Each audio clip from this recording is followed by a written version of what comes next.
ഒരു കൊല്ലത്തിന് ഈ കോടികളുടെ ഈ സംഖ്യ ആരാണോ പേ ചെയ്യുന്നത്? ഏത് ഓഫീസിലാണ് നടക്കുന്നത്? നിന്റെ റബ്ബ് നിനക്ക് ഔദാര്യമായി തന്നുവല്ലാണ്. അതാണ് മനസ്സിലാക്കുന്നത്.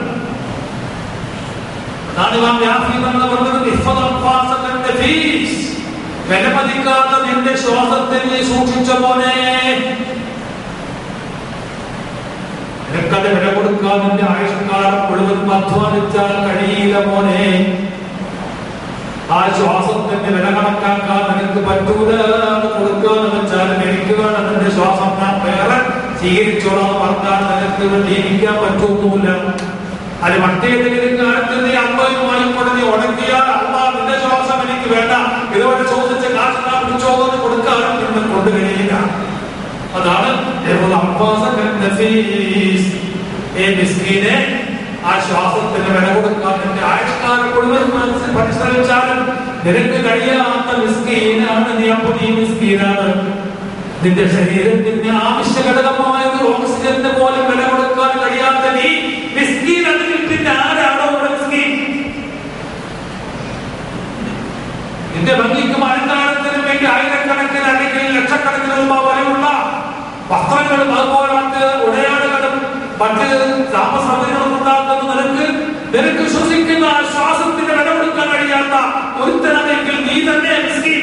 അതാ പറഞ്ഞത്. ഉപ്പന് അസന്നിഗ്ധമായിട്ട് പറഞ്ഞ എല്ലാ പണക്കാരുടെ ലോകത്തിലും ഇവിടെ തൊഴിലന്മാരായ പണക്കാരുടെ ഏറ്റവും വലിയ കോടീശ്വരന്മാരുടെ സമൂഹത്തിനോട് മുഴുവൻ ഒന്നടങ്കം വ്യാപികൾ വിളിച്ചത്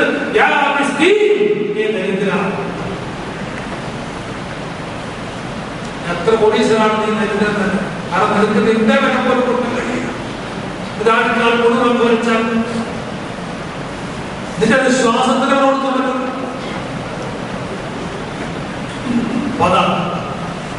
അപ്പൊ ഈ ശ്വാസന നിയന്ത്രണമാകുന്ന ഈ ക്രിയ ചെയ്യുന്ന രക്തത്തിലുള്ള നിബന്ധനയാണ് പറഞ്ഞത്. കള പറയാൻ പാടില്ല. ആധുനിക വൈദ്യന്മാർ മനഃശാസ്ത്രം പറയുന്ന കള പറയാൻ പാടില്ല, പരദൂഷണം പറയാൻ പാടില്ല, ഏഷണി പറയാൻ പാടില്ല. അതിനേക്കാൾ പ്രത്യേകമായി കൊണ്ട് മറ്റൊരാളോടും അസൂയവൽക്കാനും പാടില്ല. ഇതൊക്കെ ചെയ്താൽ എന്താകുമെന്ന് മനഃശാസ്ത്രം പറയാം. അവൻ സമ്പാദിച്ചെടുക്കുന്ന മനഃശക്തിയിൽ നിന്ന്, അഥവാ വിൽ പവറിൽ നിന്ന് നല്ലൊരു ശതമാനം അപ്പം തന്നെ ചോർന്നു പോകും. പിന്നെ ഒരാൾ ശസ്ത്രക്രിയ ചെയ്യുന്നവരൊക്കെയാണ് ഉള്ള കളവും പറയും, പരദൂഷണം വേഷമൊക്കെ പറയുമെങ്കിൽ അതൊക്കെ നഷ്ടപ്പെട്ടുകൊണ്ടിരിക്കല്ലേ. അപ്പൊ ഇത് കിട്ടണമെന്നുണ്ടെങ്കിൽ അത് പാലിക്കണം. അള്ളാഹു റസൂൽ പറഞ്ഞ കാര്യങ്ങൾ പാലിക്കണം. ഇത് കിട്ടണമെന്നുണ്ടെങ്കിൽ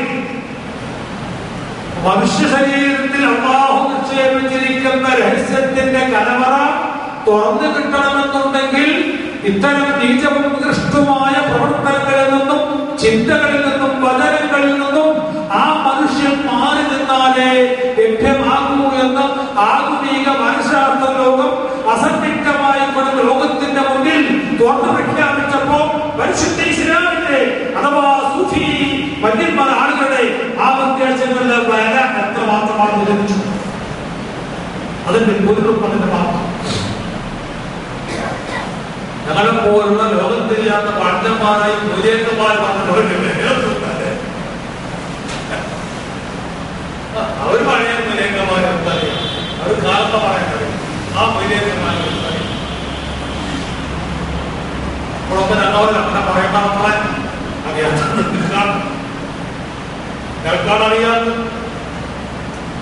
പക്ഷെ ഇന്നത്തെ ലോകത്ത് ആലിമീങ്ങൾ പറഞ്ഞ കാര്യങ്ങൾ ഇവിടെ പൂർണ്ണമായും അംഗീകരിക്കപ്പെട്ടുകൊണ്ടിരിക്കുകയാണ്. ഈ പ്രസ്ഥാനക്കാർക്ക് തിരിച്ചടി, അവർക്ക് തിരിച്ചടി. അതിപ്പോ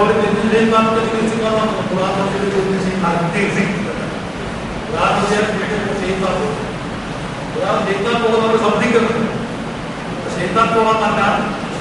അതാണ് ഒരു ഭാഗം അങ്ങനെ മക്കളൊന്നും തുടങ്ങി എല്ലാവരും അംഗീകരിക്കുകയും. അപ്പൊ നാം മനസ്സിലാക്കുക, അങ്ങനത്തെ ക്രിയാതകൾക്ക് നിബന്ധനകൾ ആധുനിക മനഃശാസ്ത്രം വെച്ചപ്പോ അത് അവരുടെ മനഃശക്തി വന്നു. അപ്പോൾ തന്നെ അന്നപ്പുറത്ത് ശരീരത്തിന്റെ കഴിവുകൾ മെച്ചപ്പെടുത്തലാണ് മാജിക് എന്താണ്? കൈവേഗതയാണത്.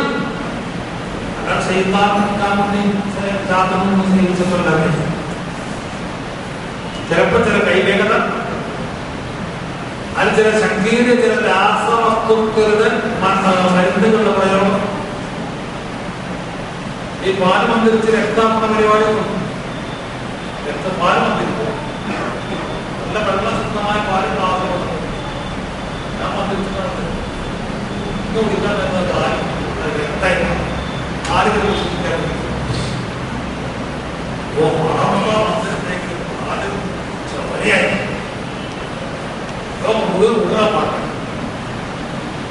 ഇവിടെ തിരി മറ്റൊരു ചോരൻ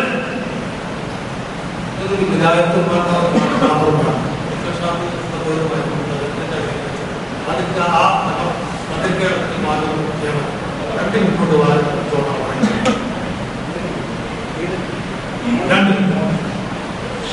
ആ മരുന്നിന്റെ പേര് എന്ന് പറഞ്ഞിരുന്ന ആരെങ്കിലും സിദ്ധന്മാരായതുകൊണ്ട് പാവപ്പെട്ട ജനങ്ങളെ പറ്റിക്കാറുണ്ട്. മേജിക്കുകളാണ്. മേജിക്ക് ജ്ഞാനവിദ്യ എന്നൊക്കെ പറയുന്നതാണ്. ചില പ്രത്യേക കൈയടക്കുന്നതും ചില പ്രത്യേകമായ കണ്ടുപിടുത്തങ്ങൾ ചെയ്യുന്നതാണ് ഈ മാജിക് എന്ന് പറയുന്നത്. പല മനഃശക്തി വർദ്ധിപ്പിച്ചെടുത്താൽ തന്നെ അവരെ സ്വാധീനിക്കാനുള്ള കഴിവും മനഃശക്തി കൊണ്ട് കിട്ടും. സ്ഥിരമാണെന്നില്ല, പക്ഷെ മറ്റൊരു തന്നെ മനസ്സിനെ സ്വാധീനിക്കാനുള്ള കഴിവ് കൂടെ ആൾക്ക് പിന്നെ ഒറ്റ നിബന്ധനയുള്ളത്. സ്വാധീനിക്കാൻ ഉദ്ദേശിക്കുന്ന വ്യക്തി സ്വാധീനിക്കപ്പെടുന്ന ആളേക്കാൾ മനഃശക്തി കൂടിയ ആളാവണം എന്നൊക്കെയാണ്. അല്ലെങ്കിൽ ഹിപ്നോട്ടിസം ചെയ്യുന്ന ഡോക്ടർ ആ രോഗിയാണേക്കാൾ മനഃശക്തി കുറഞ്ഞ ആളാണ്. മനഃശക്തി കൂടിയ ആളാണ് രോഗിയെങ്കിലും ഈ ഡോക്ടറാണ് പ്രത്യേകം. അങ്കമാലി ഒരു മനസ്സാണ് ഡോക്ടർ.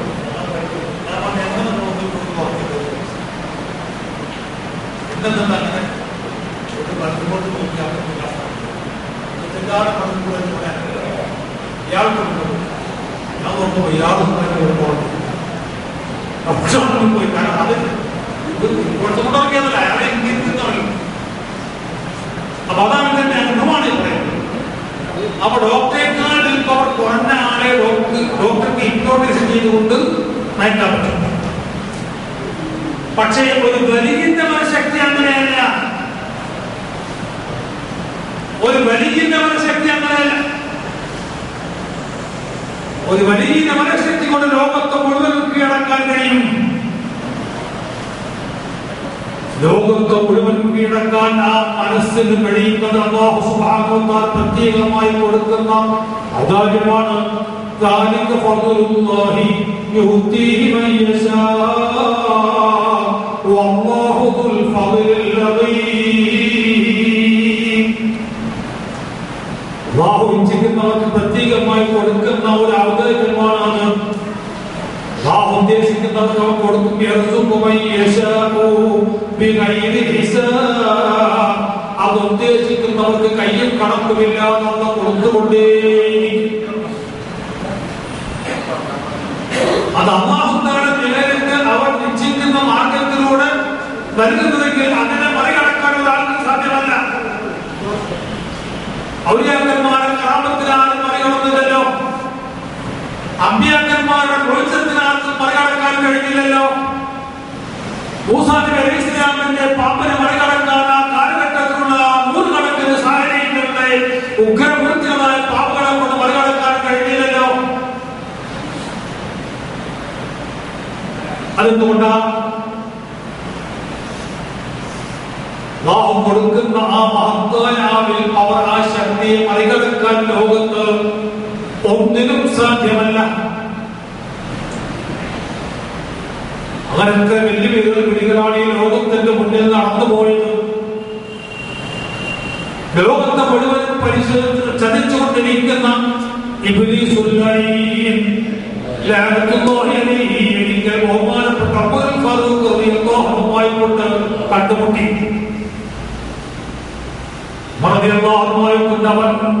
മൽപിടുത്തം നടത്തി. ഇബ്ലീസിനെ തടിച്ച് താഴെയിട്ടു. എന്തോ ഒരു മർമ്മപ്രയോഗം നടത്തി. ഇബ്ലീസിനെ മർമ്മപ്രയോഗം നടത്തിയത് വലിയ ചെറിയൊരു മർമ്മപ്രയോഗം. ഇബ്ലീസ് അങ്ങോട്ട് കരഞ്ഞ് ചേട്ടങ്ങളായിട്ട് ഓരോ വാക്ക് ഓടിയിട്ട് പിന്നെ ഇബ്ലീസ് പറയും, ഉമർ ഏത് വഴിയിൽ കൂടെ പോകണോ ഞാൻ അപ്പുറത്തെ വഴിയുടെ മുന്നേ പോയിട്ടു. എന്താ കാരണം? ലോകത്തുള്ള ഭയങ്കര ശക്തന്മാരെ മുഴുവൻ തന്റെ പടിത്തട്ടിലാക്കിയ കൊടുക്കലാക്കി ഇബ്ലീസിന് ഒരു ഉമറിനെ മാത്രം ശക്തിയോ? അതെ, ആ ഉമറിന്റെ മനഃശക്തിക്ക് മുന്നിൽ ഇബ്ലീസ് പോലും തോറ്റുപോയി. അതാണ് മനഃശക്തി. ഈ മനഃശക്തി ലോകത്ത് മുഴുവൻ കീഴ്പ്പെടുത്താൻ മനഃശക്തി ലഭിക്കാൻ അല്ലാഹു നിർദ്ദേശിച്ച രൂപത്തിലൂടെ, ആലംബികൾ നിർദ്ദേശിച്ച മാർഗത്തിലൂടെ അല്ലാഹുവിലേക്ക് അടുക്കാൻ തയ്യാറാകുമ്പോ അല്ലാഹുവിന്റെ ഔദാര്യം നമ്മിലേക്ക് ഇങ്ങനെ ഇറങ്ങി വരും. റസൂലുള്ളാഹി പറഞ്ഞത് ആരെങ്കിലും 40 ദിവസം അല്ലാഹുവിന് തഖ്വ ചെയ്താൽ, എണ്ണം പറഞ്ഞു 40 ദിവസം. ഈ 40 ദിവസം ഒരാൾ തഖ്വ ചെയ്താൽ, ഞാൻ നേരത്തെ പറഞ്ഞതുപോലെ കളവ് പറയാതെ, മദ്യപിക്കാതെ, ചൂതാടാതെ, വ്യഭിചരിക്കാതെ, ആരെയും പരദൂഷണം പറയാതെ, ഏഷണി പറയാതെ, ഹറാമായ ഭക്ഷണം കഴിക്കാതെ, കക്കാതെ, കൊള്ള ചെയ്യാതെ, അങ്ങനെ ആരെങ്കിലും 40 ദിവസം തഖ്വ ചെയ്താൽ, തഖ്വ ചെയ്യാന്ന് പറയുമ്പോ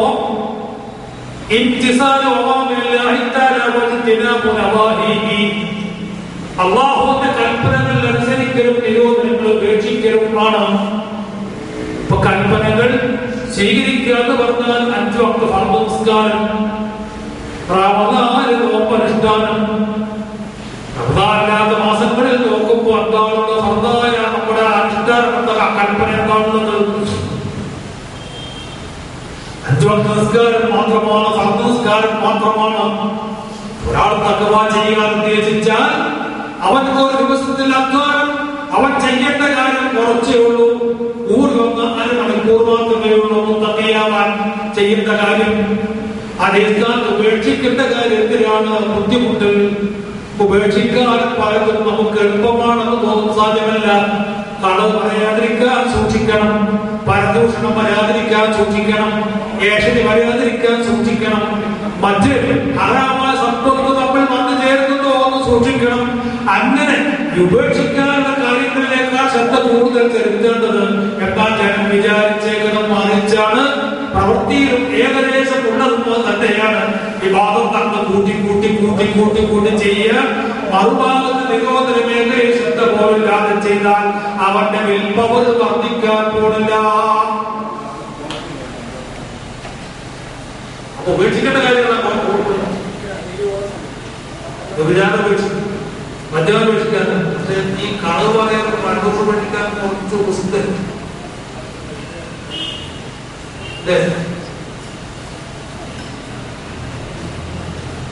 അതുകൊണ്ടാണ് ഔദ്യോഗിക പറഞ്ഞത് സാധാരണക്കാർ യാതൊരു മുറിയുടെ അടുത്തിരുന്നു ആദ്യം കണ്ടപ്പോൾ പറയാതിരിക്കാൻ ആൾക്കാർ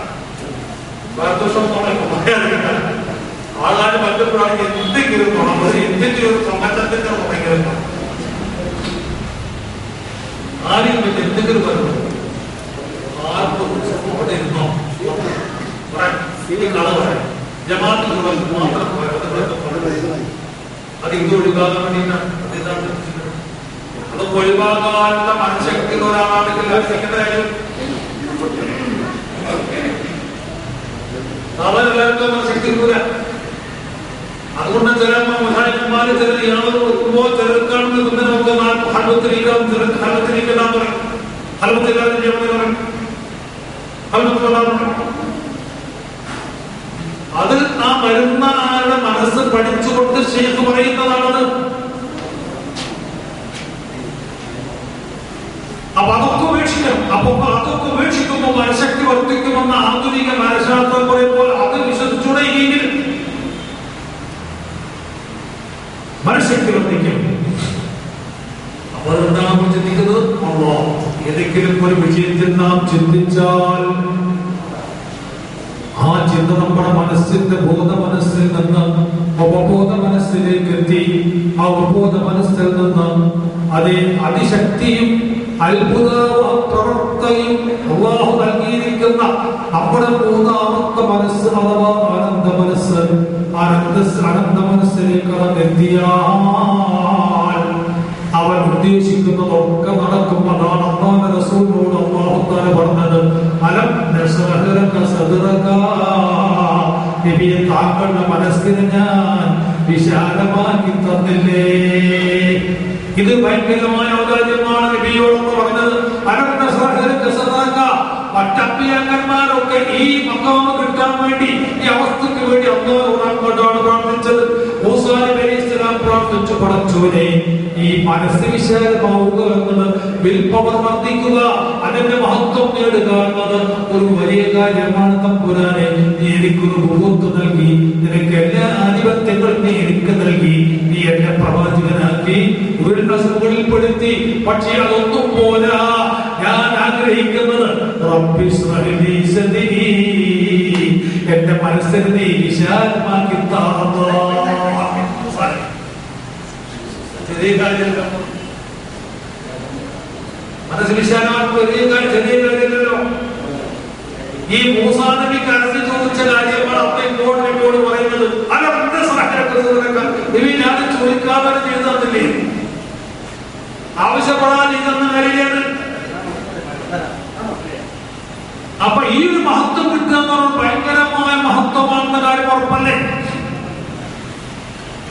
അത് അനുഭവജ്ഞാനത്തിലൂടെ ബോധ്യപ്പെട്ടവരാണ് ബഹുമാനപ്പെട്ട സഹാബത്ത്. അവർ മനസ്സിന്റെ ഉറച്ചത് ശരിക്കും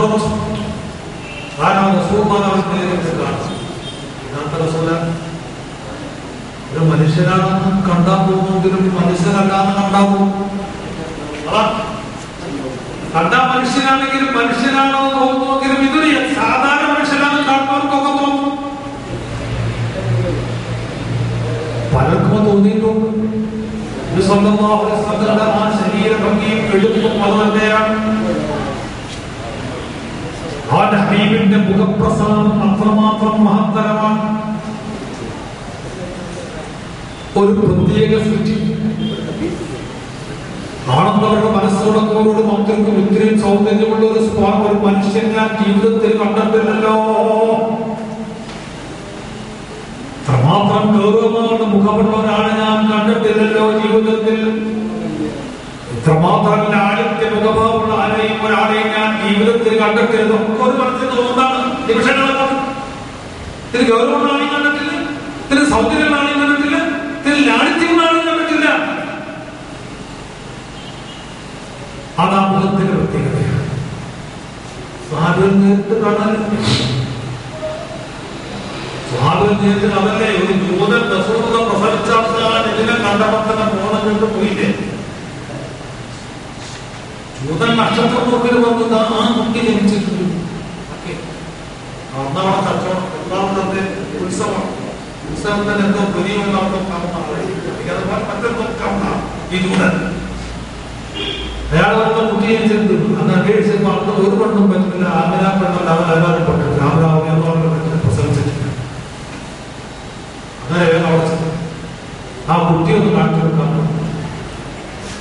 ഇത്രയും നല്ലൊരു കുട്ടിയെ കാണിച്ചു കൊടുത്തതിൽ അഭിമാനം തോന്നി അബ്ദുൽ മുത്തലിബ്. എന്റെ പേരക്കുട്ടിയിൽ എത്തിയമായ പേരക്കുട്ടിയാണല്ലോ. അപ്പൊ ആ കുട്ടിയെ ഇത്രയും നല്ല കുട്ടിയെ ലോകം കാണാൻ കണ്ടിട്ടില്ലാത്ത ആ കണക കുട്ടിയെ കാണിക്കാൻ അബ്ദുൽ മുത്തലിബ് എടുത്തുകൊണ്ടുവന്ന് ഈ ജൂതനെ കാണിച്ചു കൊടുത്ത് നോക്കി ജൂതം ബോധം. അയാളെ മുഖത്ത് വെള്ളം പൊഴിച്ചു കൊടുത്തു. എന്താണ് ഇത് തന്നെയാണ്, ഇത് തന്നെയാണ് സുമാരം കാണുമ്പോൾ സൗന്ദര്യത്തിലാണ്, സർവഭാഷയുള്ള ദൈവത്തിലാണ്. അതിന്റെ സഹാബത്ത് നേരിട്ട് കാണാൻ നോക്കണം എന്ന് മാത്രമോ റസൂൽ പറയുന്നത് എന്തോ അവർക്ക് ബോധ്യപ്പെടല്ലേ? റസൂലുള്ളാഹി സ്വല്ലല്ലാഹു അലൈഹി വസല്ലം തങ്ങൾ എന്ത് പറഞ്ഞു?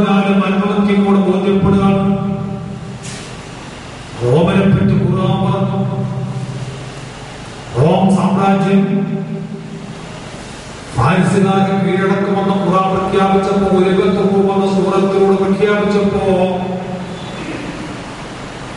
നിങ്ങളെ ഖുർആൻ പറഞ്ഞതാണെങ്കിൽ അത് ശരിയാകില്ലേ എന്ന് ജൂതന്മാർ സിദ്ദീഖ് റളിയല്ലാഹു അൻഹു കൊണ്ട് പന്തയം വെച്ചു. അന്ന് പന്തയം ഹറാമായിട്ടില്ല.